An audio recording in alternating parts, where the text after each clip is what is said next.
Our products are our kids. Why?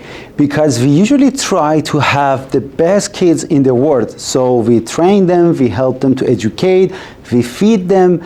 So we do all our best to make them happy and make them live longer. So it's going to be the same for our products. We invest on them, we try to introduce the best products in the world, and we try to make them superior than their competitors, and we finally try to prolong their lives in the market.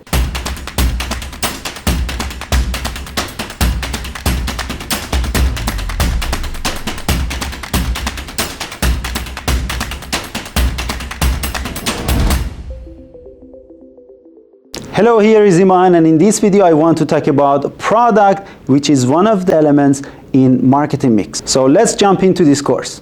So let's start by definition of the product. As Philip Kotler says, product is anything that you can offer to a market that can fulfill and satisfy a need or want. As you can see, products can contain a varied range of things, from ideas, experiences, to services, physical goods, or even locations and people.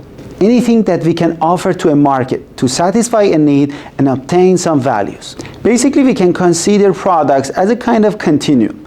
At one end, we have 100% physical goods, like soap, like detergents, canned foods, or any sort of products that you can find in grocery stores. On the other hand, we have 100% services, like satellite services, cellular internet, or even barbershops or beauty salons, any sort of services that you are not receiving any physical goods, but you are receiving the service, you are receiving a kind of experience. But many businesses lie in between. So for example, restaurants. Whenever you go to a restaurant, you are receiving a sort of food which is 100% physical good, and you are also receiving some sort of services and experiences. And the atmosphere of the restaurant, the people who are working there. So these are all part of the services that they are actually providing you with. So you are receiving a mixture of goods and services. Okay, when we talk about products, we need to know that products have different levels. At core product, we want to know that what is the basic needs and wants of our customers.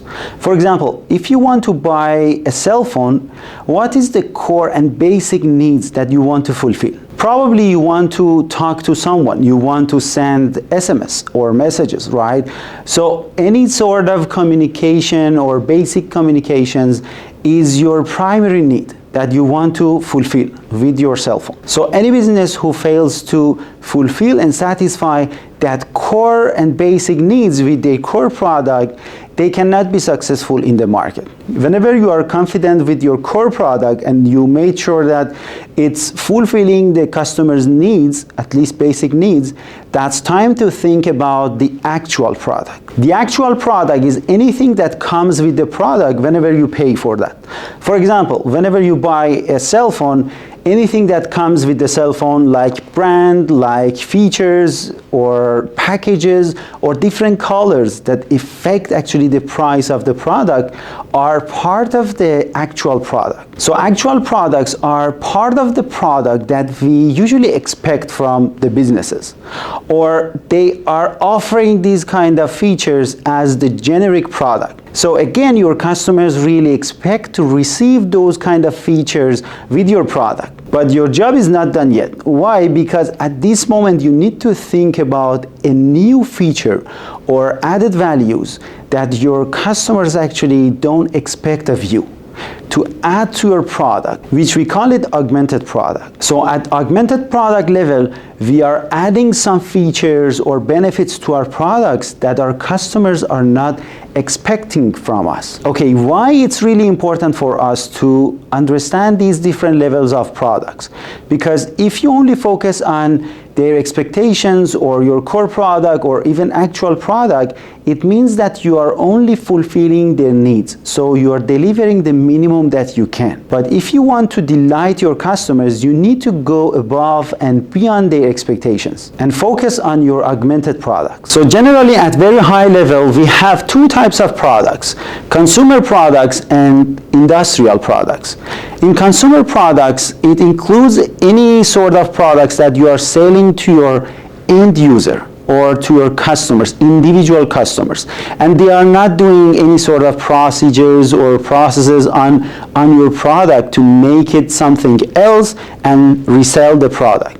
So they just buy the product for their personal consumption or for their family. But on the other hand, we have industrial products, which your buyers actually are kind of businesses, not individuals. So they buy the product and they do some sort of processes on your product and they make it as a final product to sell to the end user or to the individual customers. For example, you sell some sort of tires and a car manufacturer comes and buys your tires, and they are using the tires for manufacturing their cars. So at the end, they sell the whole car to the customers. So the car manufacturer is a kind of your business buyer. So they are not the end user, or they are not a kind of individual customer. So what you are producing is a kind of industrial product. We need to know that consumer products can be divided into 4 categories of products: convenience goods, shopping goods, specialty goods, and unsold goods. Let's see them one by one. Convenience goods are any sort of goods that you can buy them at least 2 times per year. So all sort of groceries are part of the convenience goods because you can buy them more than 2 times per year. As you know, they are less expensive than the other categories of the products. You can find them easily. They are really accessible. So there are so many different locations that you can buy these kind of products from them. And most of the time, their marketing strategy is a kind of mass promotion. They run a kind of advertising for everyone. They don't distinguish between people or individuals. The second category is shopping goods. For example, the furnitures, television, even clothing, or any other sort of major appliances that you don't usually buy more than 2 per year. Their prices are a little bit more expensive than the convenience goods. The locations that you can find these kind of products are fewer than the locations of convenience goods. They are still easy to access, but they are most of the time condensed in one place or several places. Let's say like department stores. So you can find lots of clothing stores in one place. So they are not scattered all around the cities, and they are more focused on some places. The kind of advertising that they are using is both from the manufacturers and from the resellers. For example, they do some sort of personal selling in their stores, and they are also using some sort of promotions or advertising from the manufacturer itself. The next category is specialty goods. When we talk about luxury goods or any sort of products that you need to really think about when you want to buy that sort of products. So you need to gather lots of information, you need to do a kind of research to realize that this product really suits you. So these are more expensive than shopping goods and convenience goods, but they are not really easy to access because the locations selling these kind of products are very fewer than the locations selling convenience goods or shopping goods. We should know that brands can play a crucial role in this category of products. For example, if you want to buy a kind of luxury car, it really matters if you go for an Audi or if you want to buy a Mercedes. But in terms of dairy products, you don't really care about the brands in most cases. So it doesn't matter if you want to buy a Danone or if you want a Chobani. Okay, finally, the last category of the products is unsold goods. In unsold goods, we can include two kind of products. The first one is a new innovation or a new product. We actually don't have any idea about these products, so we don't know if it can fulfill or satisfy our needs or no. That's why we don't buy these kind of products. But on the other hand, we might have some sort of products that we are already aware of them, like insurances.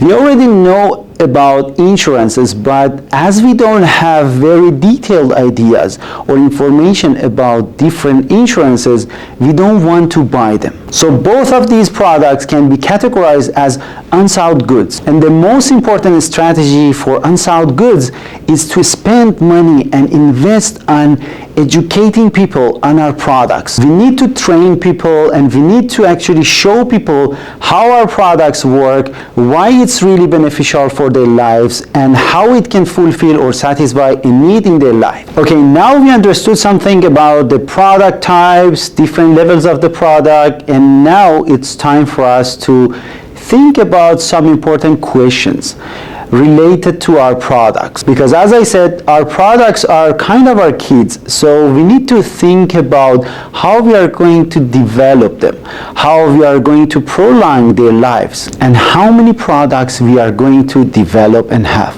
We need to think of different important questions and considerations at different levels, so we can have some decisions at individual product level, or at product line level, or at product mix level. The decisions that we need to make at individual product level are more kind of about the product attributes, the product features, different branding that we want to use for our products, and about their packaging, about their labeling, and even about their support services. By thinking about these factors and designing them in a way that make our product superior than our competitors, we can make sure that we can be successful in the market. So we need to think about our packages and labeling. What do we really want our customers to perceive from our products? So we can change their perceptions by the product packages, by the labels. Brands and branding are also important. Why? Because it really matters if we want to sell a luxury product under what brand. Do our customers really perceive these kind of products or brands as a luxury product, or they perceive it as more commodity product? So if you are selling a kind of diamond and you want to also sell a kind of car, or you want to sell a kind of milk, probably you need different brands for each of them, because each brand has its own position in your customers' minds. Support services are also important at individual product level. Why? Because we need to think about what kind of services, after-sale services, we want to provide our customers with. For example, for this specific product, and sometimes we want to differentiate our products based on their support services. So these are all elements that can differentiate our products from other products that we are proposing to the market, or even differentiate them from our competitors. At product line level, we have other concerns and decisions that we need to make. First of all, we need to know what we call product line. Different products that we can categorize them into one group because they have similar functions, or they are under the same category of prices, or we are doing the same sort of marketing strategies for them, or even we sell them to kind of the same customers. We call that a product line. For example, a dairy product line, which means that you have milk, you are actually categorizing milk, cheese, butter, and other dairy products into one product line. So we need to know that how many different product lines we have, or how many different products are within this product line. Because sometimes we want to add more product lines to our current product line. Why? Because, for example, you are producing milk, you are producing cheese, but you are not producing butter. To fill this gap and make sure that your resellers and wholesalers are satisfied with the range of products that you are providing them with, you need to add more product lines. We call this a strategy product line filling. With this strategy, you can make sure that sometimes you can get some of your competitors' market share, or at least you can strengthen your position in the market by satisfying your dealers. Okay, sometimes you are not only filling your product line with new products or new product categories. Sometimes you need to stretch your product line to a new product line. For example, you are selling a kind of commodity and you want to sell and you want to produce actually a luxury line of the same product, or at least similar product, and you want to sell them to new customers. You actually want to attract and grab new customers. We call this strategy product line stretching, and it can be upward and downward. In downward strategy, for example, you are producing a product and you want to also cover other customers who cannot afford your product. You have iPhone 16 Pro Max, but you also have other customers, potential customers, that they are not probably willing to buy your product at that amount of money. So you produce iPhone SE for those kind of customers. For the upward strategy, you might be Toyota. You already have Toyota and you already have your customers, but you want to stretch your product line to a kind of luxury products. So you design and you create a new brand for that and you name it Lexus. On the Lexus brand, you are covering new customers, so you are grabbing and attracting new high level of customers. It's not easy to think of having the same brand and producing different product lines or using different brands for different product lines. That's a very critical decision about your brand and branding architecture, but I'm not covering that in this session. Okay, finally, at product mix level, you need to think about different product and different product portfolios that you want to have. For example, if you are working in hygiene industries, are you willing to add more product lines in dairy industries? That's an important question that you need to think of and address before you add new product to your product portfolio. Maybe the main question that you need to consider at this level is the consistency between your current products and the new product that you want to add. Higher consistency means that you probably have the equipment for producing the product.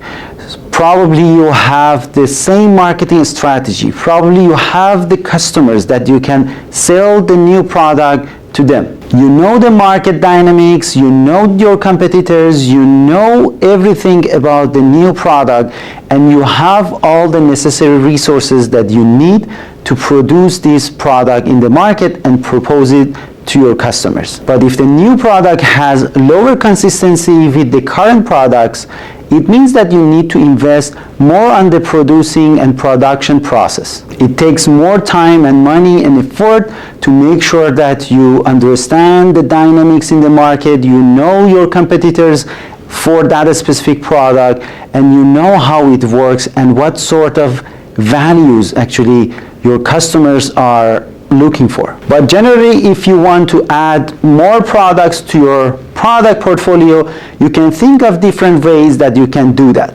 By adding product line width, which means adding more product lines in your company. You can also work on your product line length, which means adding more products to the same product line. And finally, you can work on your product line depth, which means having more variations of one specific product within a specific product line. For example, in a dairy company, when you are producing only milk and you have only one product line, by adding more product lines, you are actually working on product line width, which means you are adding cheese, butter, or other dairy products to your product lines. By working on your product line length, it means that you are adding more products to your current product line. For example, you are producing milk, you will add flavored milk, or you will add high-fat milk, or even low-fat milk. So these are different products that you want to add